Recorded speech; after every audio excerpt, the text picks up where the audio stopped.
Shabbat Shalom, Mevorá a todos, mais uma vez, é um prazer estarmos reunidos num Shabbat e que nós possamos ter grande proveito no shiur dessa manhã, no shiur desse dia, baseado na porção dessa semana. Hoje é 12 de Tammuz e hoje nós temos a oportunidade de falarmos de duas parashot ao mesmo tempo. Essa semana nós temos mais uma vez uma parashá Mehubarot, onde nós vamos estar abordando nessa parashá de hoje, nesse shiur de hoje, a parashá Hukat e a parashá Balak. A primeira parashá nós vamos estar tratando dentro do capítulo 19 até o capítulo 22. E a segunda parashá nós vamos estar tratando dentro do capítulo 22 até o capítulo de número 25. E a parashá Hukat, ela começa tratando sobre o Huk, né? Que os preceitos, que são os preceitos que não são compreendíveis, que nós chamamos de suprarracionais. E é importante sempre no início da parashá nós tratarmos sobre a importância do título da parashá, uma vez que o título é o que define, a partir do título nós temos a primeira mensagem dentro daquela porção. Então nós vamos falar dentro dessa primeira parashá das três divisões das mitzvot. A primeira divisão são os mishpatim, que são as leis civis, que são as leis divinas que promulgam a segurança, a sobrevivência da sociedade humana, que inclui, por exemplo, a proibição de roubar, matar, etc. Né? E nós temos edut, que a palavra edut significa testemunhos. Se uma mitzvah de testemunho é um evento histórico, algum aspecto de nossa fé, nós chamamos de edut, é uma ordem. Por exemplo, nós temos que usar os tzitzit, que são uma representação das mitzvot, celebrar Pesach, que nos faz lembrar da saída do Egito, entre outras coisas que caem dentro do edut, é uma ordenança para nós que vivemos o judaísmo. E os Rukim, que são os decretos divinos, né, da categoria dos Ruk, que é o plural de Rukim. Classifica-se de todas as mitzvot cujo propósito ou significado não são compreensíveis, né? Não são de fácil compreensão pela inteligência humana. Esses que nós trataremos dentro da nossa parashá são os mais difíceis e que caracterizam a maior emuná da nossa parte, uma maior confiança no Eterno da nossa parte. E essa parashá, ela começa com o texto no versículo 19, aliás, no capítulo 19, que diz o seguinte: Adonai disse a Moshe Haron, esse é o regulamento da Torá, ordenado por Adonai. Fale ao povo de Israel que leve a vocês uma novilha vermelha, sem imperfeição ou defeito, e que nunca tenha sido colocado jugo. Dê-na a Eleazar, o Cohen, ela será levada para fora do acampamento e morta diante dele. Eleazar, o Cohen, pegará um pouco do sangue com o dedo e aspergirá 7 vezes esse sangue na direção da frente da tenda do encontro. Nós temos esse Huk, que é a parashá Adumá, aliás, a pará Adumá, que nós chamamos, que significa vaca vermelha ou novilha vermelha. Existe uma série de situações dentro dessa ordenança que é um preceito suprarracional e que não é de uma compreensão humana. E o que é interessante são as conexões que nós trazemos dentro dessa parashá, dessa figura da novilha vermelha, os elementos que nós encontramos, que quando essa novilha ela é queimada, que ela é levada para fora do arraial, e ali ela é lançada queimada, e ali durante esse processo é lançada a madeira, que é de cedro, e é lançado ali o linho de cor púrpura ou carmesim, e ali você tem aqueles elementos todos unidos durante essa queima, e ali o resultado final daquilo são as cinzas da novilha vermelha.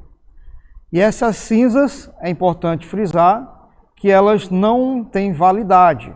Né? É uma coisa que você não pode dizer, tem uma validade de 1 ano, validade de 2 anos, validade de 3 anos, nada disso. Enquanto houver as cinzas, existirem as cinzas, não há necessidade de sacrificar uma nova novilha vermelha para que se produza mais cinzas daquela novilha. E para que serve, né, a cinza da novilha vermelha? Aquela cinza ela é usada puramente para purificação. Aquela cinza, de acordo com o Ramban, no Mishneh Torah, ele fala que só existiram 9 novilhas vermelhas. A primeira que foi na época do Moshe, e a partir do Esdras nós tivemos mais 8 novilhas até a destruição do segundo Beit HaMikdash. E de acordo ainda com o Ramban, a 10ª novilha vermelha, ela seria preparada pelo próprio Mashiach.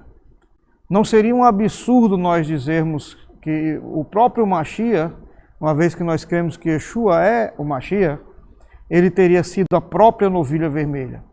Quando nós pegamos todas as nuances, todos os elementos envolvidos na produção dessa cinza da vaca, da novilha vermelha, e encontramos todos esses elementos no processo da crucificação do Mashiach. Da mesma forma que a parábola, ela era levada para fora do arraial, o Mashiach ele foi conduzido para fora do lugar ali, da cidade de Jerusalém, foi levado para fora, para um lugar onde a gente entende que foi o Gólgota. Então todo o processo é muito parecido. Yeshua foi pregado no madeiro. Muitos especulam que o madeiro era feito de cedro, a madeira era de cedro, porém não há registros bibliográficos sobre o tipo de madeira que foi usado para produzir o local onde ele seria crucificado. Nós temos ali o manto que ele foi envolvido, né, que foi a cor púrpura, que também está presente o tecido linho vermelho que foi usado, que foi lançado sobre a queima daquela vaca, né, da novilha. Nós temos também um detalhe interessante, que é dito que a pessoa impura que vai receber a purificação por meio desse ritual, ela deve ser aspergida no 3º dia e no 7º dia, então ela se torna pura. O 3º dia é uma alusão à separação das águas da parte seca da terra, no 3º dia da criação, e o 7º dia, onde há finalmente o processo de purificação desse indivíduo, ele se dá. Ele é aspergido novamente, e ali ele se torna puro no 7º dia. E o 7º dia nós sabemos que é o Shabat, que é o dia separado dos demais dias. Inclusive, quando nós nos despedimos do Shabat na Havdalah, nós dizemos que é separado dos dias comuns. Por isso que nós falamos Lehavdil de Kodesh Lechol. Então nós separamos o santo do comum. Esse é o 7º dia, então o povo de Israel é um povo que é separado do comum. Inclusive as nações, de acordo com os sábios, inclusive o Rashi, ele delibera sobre esse assunto, de que essa mitzvah específica, esse Huk, ele é um motivo de escárnio entre as nações que representam a Yetzer Hará, porque é um processo muito controverso, né? Todo indivíduo que se envolve no processo da purificação de uma pessoa que está impura, ele se torna impuro até o anoitecer. Os textos dentro dessa paraxá vão dizer que uma pessoa ritualmente purificada, ou seja, não era somente alguém que não estava impuro, ele tinha que estar ritualmente purificado, ele teria que ter descido ao mikve, ele vai pegar as cinzas da novilha e vai conduzir para que ela seja dividida de acordo com o Rumash. Ele é dividido em 3 porções, uma vai ficar no templo, outra vai para o Monte das Oliveiras e outra vai para o muro do pátio do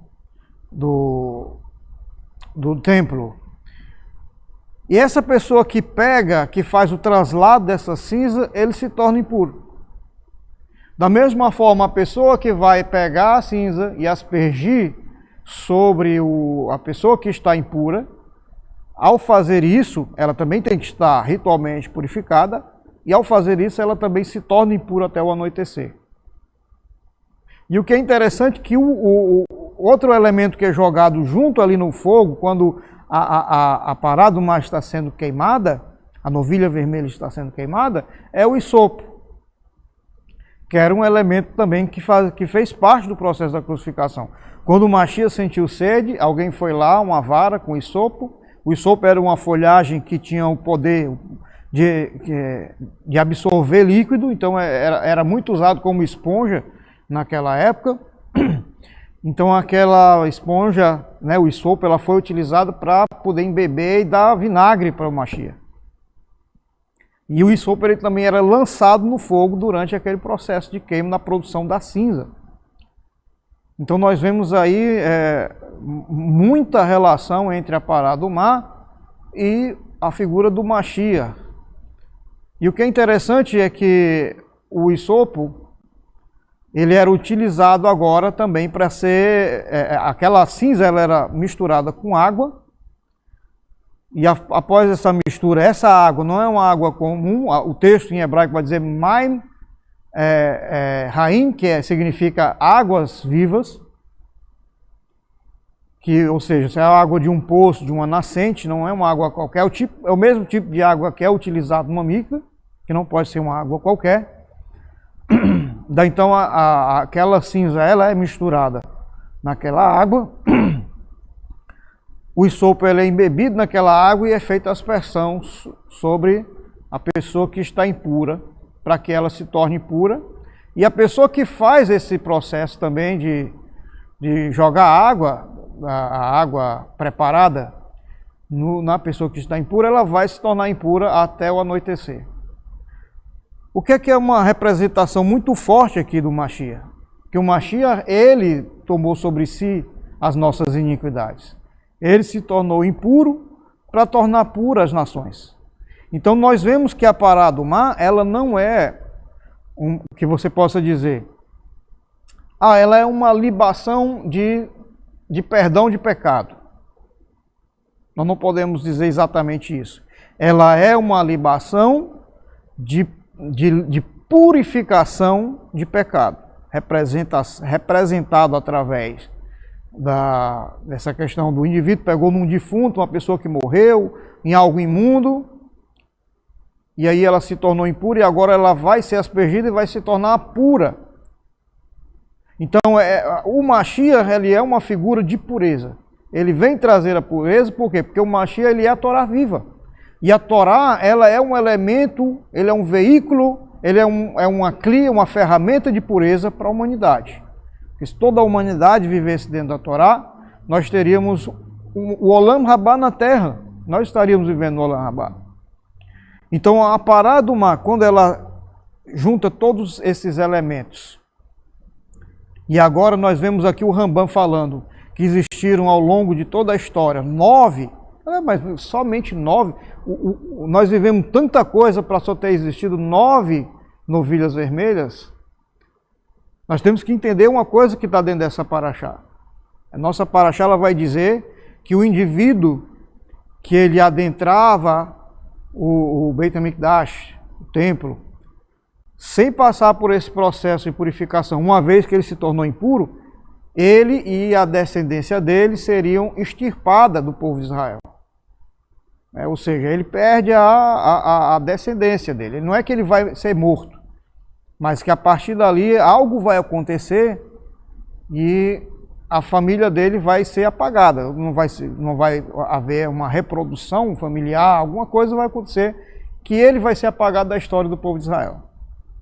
Se esse indivíduo entra dentro do templo e ele, estando uma vez impuro, e ele entra dentro do templo sem passar pelo processo de purificação por meio das águas da parada do mar, ele será extirpado do povo, da memória do povo de Israel. Lembrando que nós não estamos falando de entrar no Santo do Santo, do Kodesh Kodashim. Só quem pode entrar no Kodesh Kodashim é o sumo sacerdote, o Kohen Gadol. Nós estamos falando do pátio, onde todo o povo de Israel podia estar.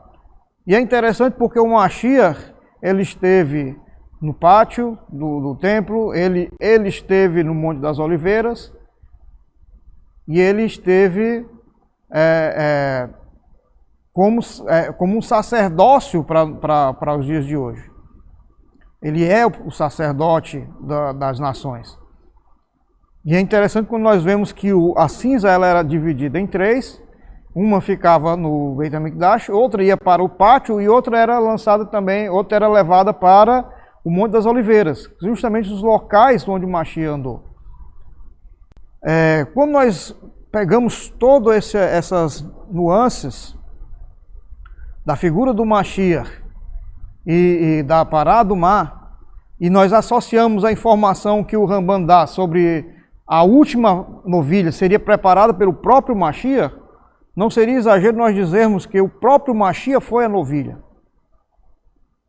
Porque o Mashiach, ele vem e ele cumpre todo um rito, os elementos que envolvem a Pará do Mar são os mesmos contidos dentro dentro da crucificação do nosso Mashiach, e agora ele carrega sobre si, ele se torna impuro para trazer pureza, que era justamente o objetivo das cinzas. E da mesma forma que as cinzas, elas não tinham validade, o sacrifício do Mashiach também não tem validade. É algo para as gerações que passaram, para a atual geração e para as gerações futuras. Então, por isso não era necessário que houvessem tantas novilhas vermelhas, bastava que tivesse a cinza. Por quê? Porque não tem validade. O sacrifício do Mashiach é algo que não tem validade. Então, esse é um ponto importante dentro da nossa Parashá, e é muito difícil compreender a figura do Mashiach, da mesma forma que é difícil entender essa ordenança da novilha vermelha. É por isso que ela é um Huk. Por isso que ela é um mandamento supra-racional, porque vai além da nossa compreensão. Nós temos também dentro da nossa Parashá sobre a morte da Miriam, né, que está lá no capítulo 20, verso 1, que diz, no 20, verso 1, só um instante.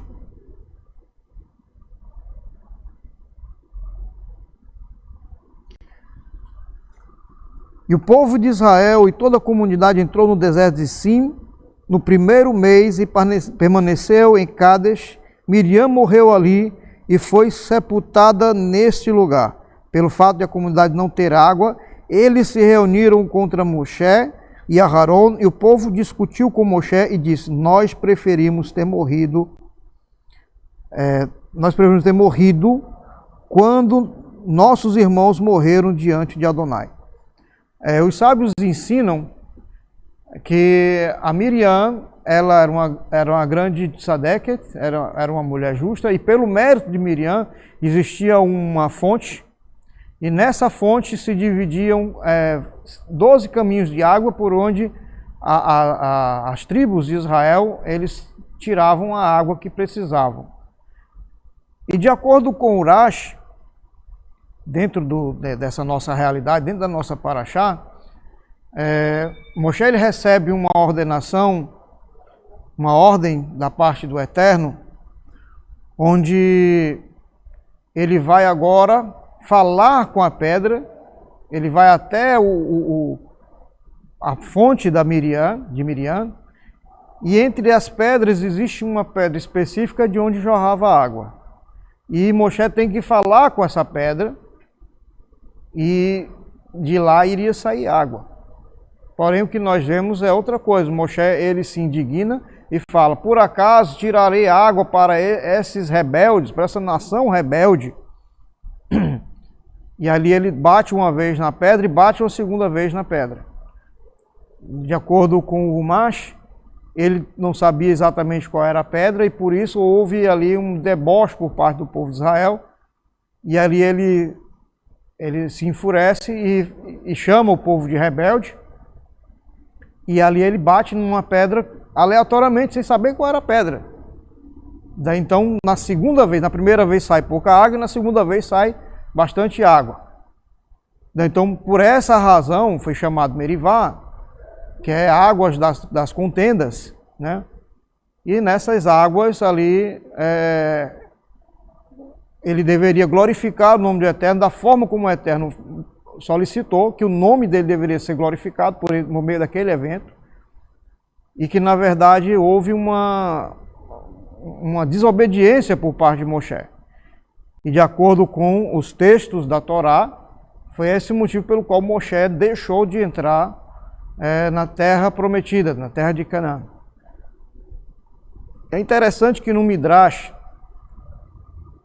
que ele vai falar que os sábios do faraó chegam para o faraó e dizem: olha, do meio do povo de Israel surgirá um libertador, e esse libertador deverá ser morto por meio das águas. Por essa razão, de acordo com o Midrash, o povo de Israel, quando tinha os meninos eles eram lançados no Nilo. Primeiro que o Nilo era uma divindade, né, para eles, e segundo que com base no que enxergado na revelação que os magos do faraó tiveram, de que o libertador do povo de Israel deveria ser lançado na água, morreria por meio das águas. Porém, essa revelação que eles tiveram não foi plena. Temos aí um texto do Rumash que vai falar, né, o Rashi ele vai deliberar sobre esse assunto e dizer que quando eles tiveram essa visão de que o libertador do povo de Israel seria morto por meio das águas, não que exatamente que ele seria morto afogado nas águas, mas que a causa da morte de Moshe seriam as águas, que eram justamente as águas do poço de Meribá.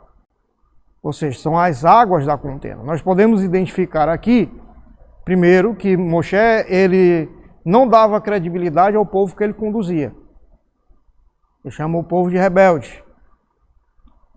Então, isso daqui nós temos uma incompatibilidade, porque como que um líder ele pode conduzir um povo se ele mesmo descredibiliza o povo ao qual ele conduz, né?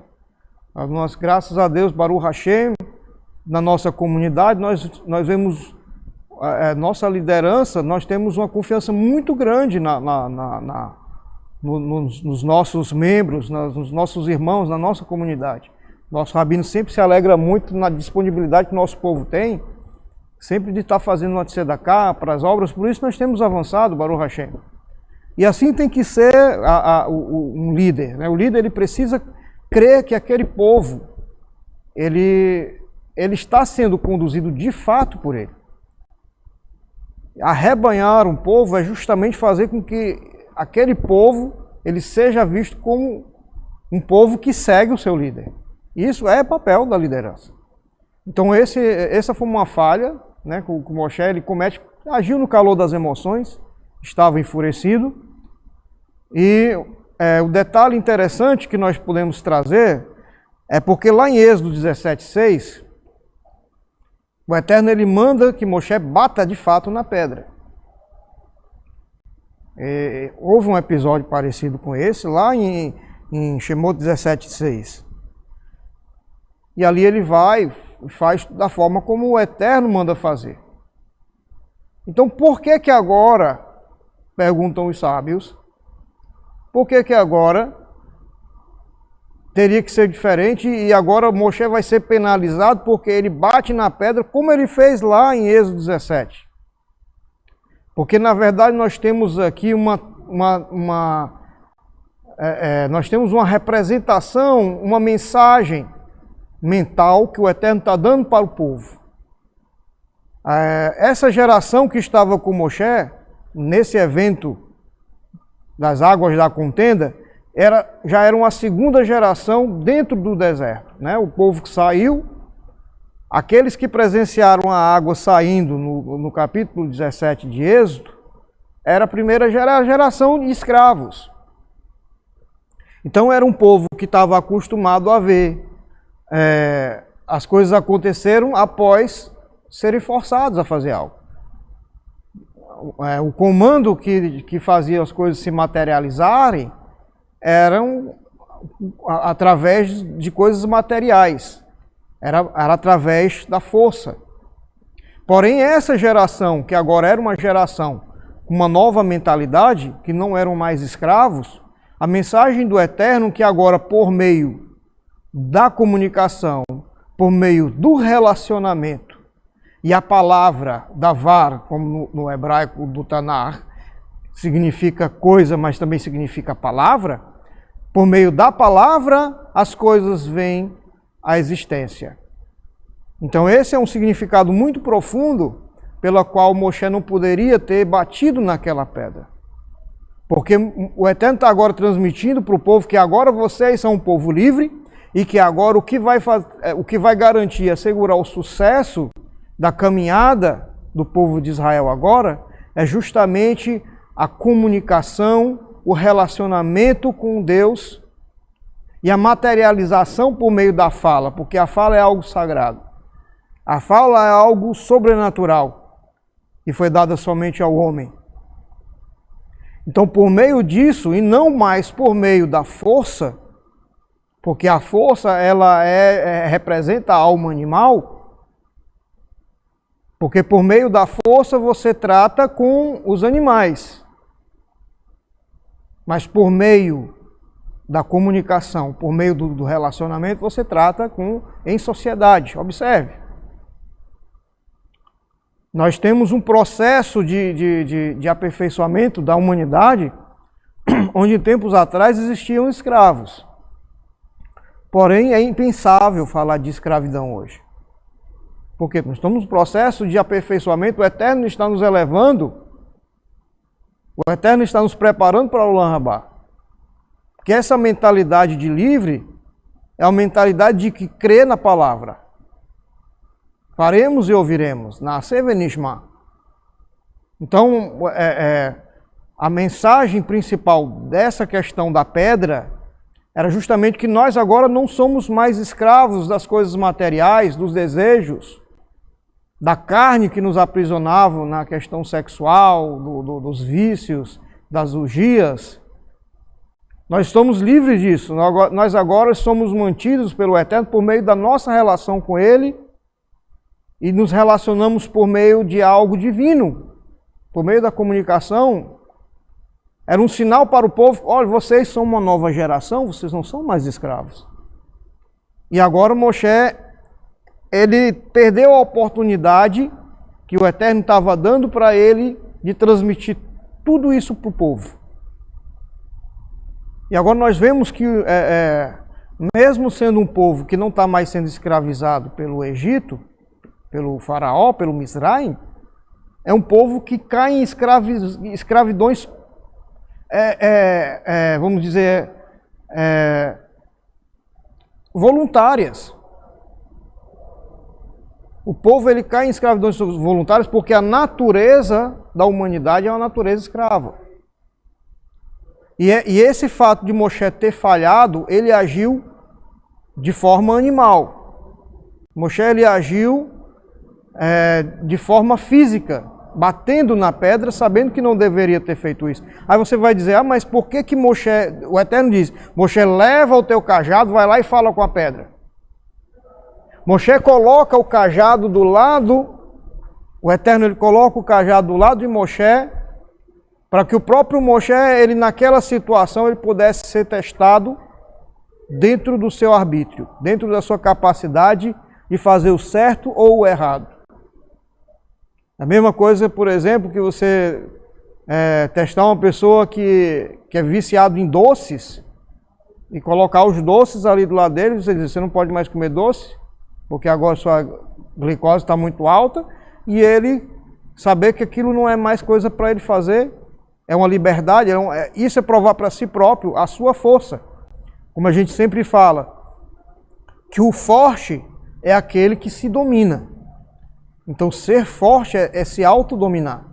Né? Então, Moshe falhou nesse quesito, e ele ali como representante para o povo, ele transmite uma mensagem de falha para o povo. Então agora Moshe não vai mais ser o líder do povo. Foi um grande líder. Nós vemos que Miriam foi recolhida, depois veio Aharon, tudo dentro dessa paraxá, e por último foi Moshe. O Midrash, aliás, o Urash, ele vai falar também sobre isso, de que Miriam, ela tinha as águas, o Aharon, ele trouxe a nuvem, que fazia segurança e conduzia o povo, e Moshe era o maná.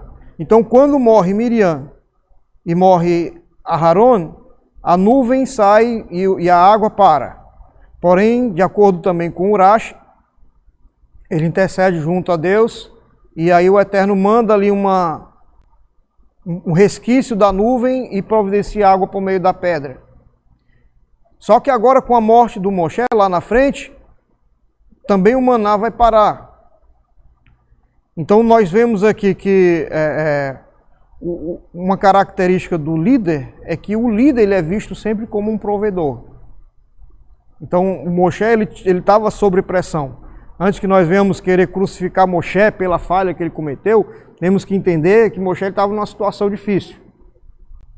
Né? Ele sabia que agora ele ali, independente que Miriam tinha o mérito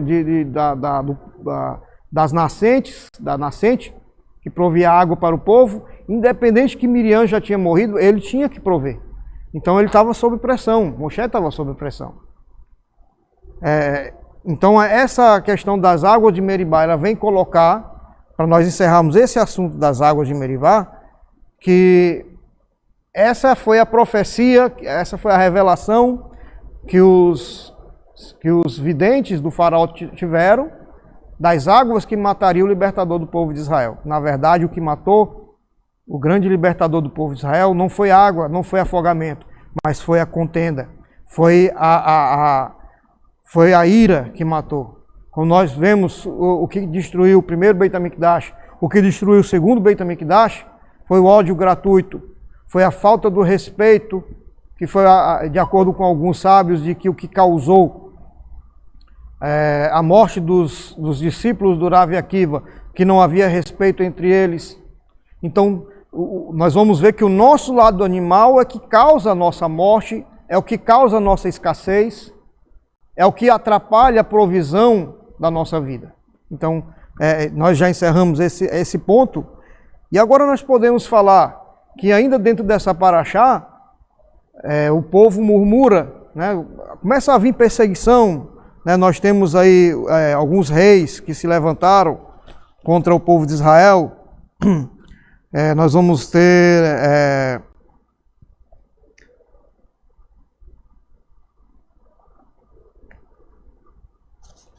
ter aqui o rei de Edom, nós vamos ter o Balaque, nós vamos ter alguns que levantam, o rei de Og, né? Observe que Edom recebeu alguns mensageiros do povo de Israel e diz, não, a gente só quer passar, nós não vamos consumir nada, nós vamos inclusive amordaçar os nossos animais para que eles não comam da vegetação, e se nós consumirmos água, nós vamos pagar pela água, vocês não vão passar na nossa terra. Edom, ele atrapalha o processo, né, da caminhada do povo de Israel. Então nós vamos ver o rei, que posterior o texto vai falar sobre ele, o rei de Arad. De acordo com o Urash, o rei de Arad, na verdade, se tratava do Avimelech. Na tradução nós temos Abimeleque, que ele assume uma identidade cananita, porém as vestimentas deles eram de amalequitas. Então, por essa razão, quando o rei de Arad ele vai por trás sorrateiramente e sequestra alguns membros do povo de Israel, o povo de Israel ora, intercede junto a Deus, faz um voto com Deus, E quando ele diz esse povo, ele não especifica. O povo do rei de Arad, ele não vai especificando. Por quê? Porque existia aqui o Avimelech disfarçado de cananeu. Então, se ele dissesse esses cananeus, a oração, a reza, a intercessão não surtiria efeito. Por quê? Porque não havia uma identidade exata. Porque justamente para confundir o povo, Avimelech, ele entendia, diferentemente dos outros reis, que o povo de Israel era um povo de oração, era um povo que tinha intimidade com o Eterno. Então a guerra que o povo de Israel travava era muito mais espiritual do que física.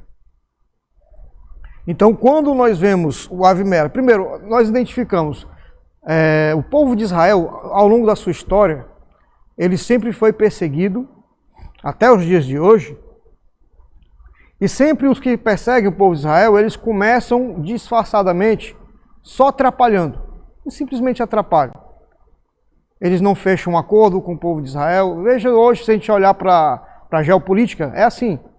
Eles não fecham um acordo, eles preferem fechar um negócio e perder um pouco de dinheiro do que fechar negócio com o povo de Israel. É atrapalhar o caminho do povo de Israel.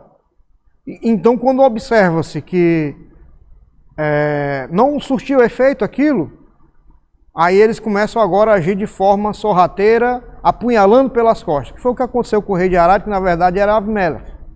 Ele vem por trás, no mundo espiritual muitas vezes, isso pode ser figurado, porque o mundo espiritual, a Yetzirah, ela sempre nos pega desprevenidos, sempre nos pega por trás. E aqueles que nos detestam e que temem o povo de Israel, porque na verdade nós vamos ver lá na frente que o problema do Avimelech, é que na verdade ele temia o povo de Israel naquilo que o povo de Israel podia se transformar. Ele já olhava para Israel como uma ameaça. Então ele agia de forma covarde. Então aqueles que têm medo agem de forma covarde e agem por trás. Assim é no mundo espiritual e assim acontece com o povo de Israel e assim acontece conosco também. Aqueles que nos perseguem são aqueles que veem em nós uma ameaça. Algo que você faz que ele acha superior. Algo que ele vê em você que ele é incapaz de conseguir fazer. Que ele acha que jamais vai chegar nesse patamar. Jamais ele vai conseguir educar um filho como você educa o seu filho. Jamais ele vai conseguir fazer algo com o nível de zelo que você consegue. Então, o que ele entende é que ele precisa atrapalhar você de alguma forma. Ou agir por trás de alguma forma.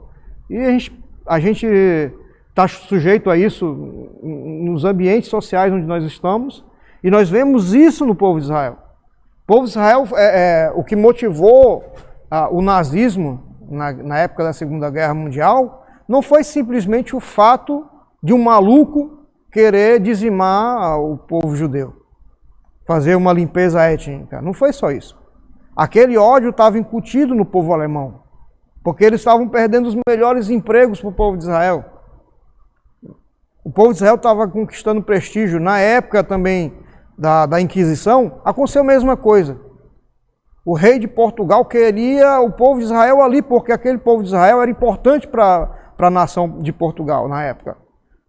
Era um povo letrado, era um povo que estudava, era um povo que tinha uma superioridade de erudição. Então era importante que o povo de Israel estivesse ali. E aquilo desperta uma atenção negativa com relação ao povo de Israel. E todos esses reis que se levantaram, ainda dentro dessa paraxá, contra o povo de Israel, eles se levantaram porque temiam o povo de Israel. E mais do que isso, temiam no que eles podiam se transformar. Observe que isso é uma história que se repete desde lá do princípio. Olha para o faraó. O povo do Egito dizia, eles estão crescendo, se multiplicando. Um dia eles se tornarão uma ameaça. Então eles tinham medo do que o povo podia se tornar. Então as pessoas que muitas vezes nós não entendemos o porquê, agem de certa forma, nos perseguem, tentam nos derrubar, puxar o nosso tapete, muitas vezes por trás daquilo tem o medo. A sensação de que nós somos superiores. Então nós temos que ter um cuidado muito grande com isso. Observe que lá na frente, já na paraxá Balaque, ele agora pega o Balaão, o Bilã, que era um homem que tinha uma intimidade e tinha segredo com o Eterno, falava com o Eterno se revelava para ele.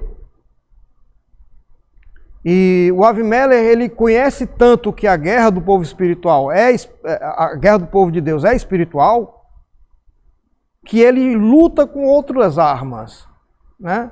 Ele luta com armas invisíveis. Primeiro que ele age por meio da covardia, por trás, né? na identidade do rei de Arad.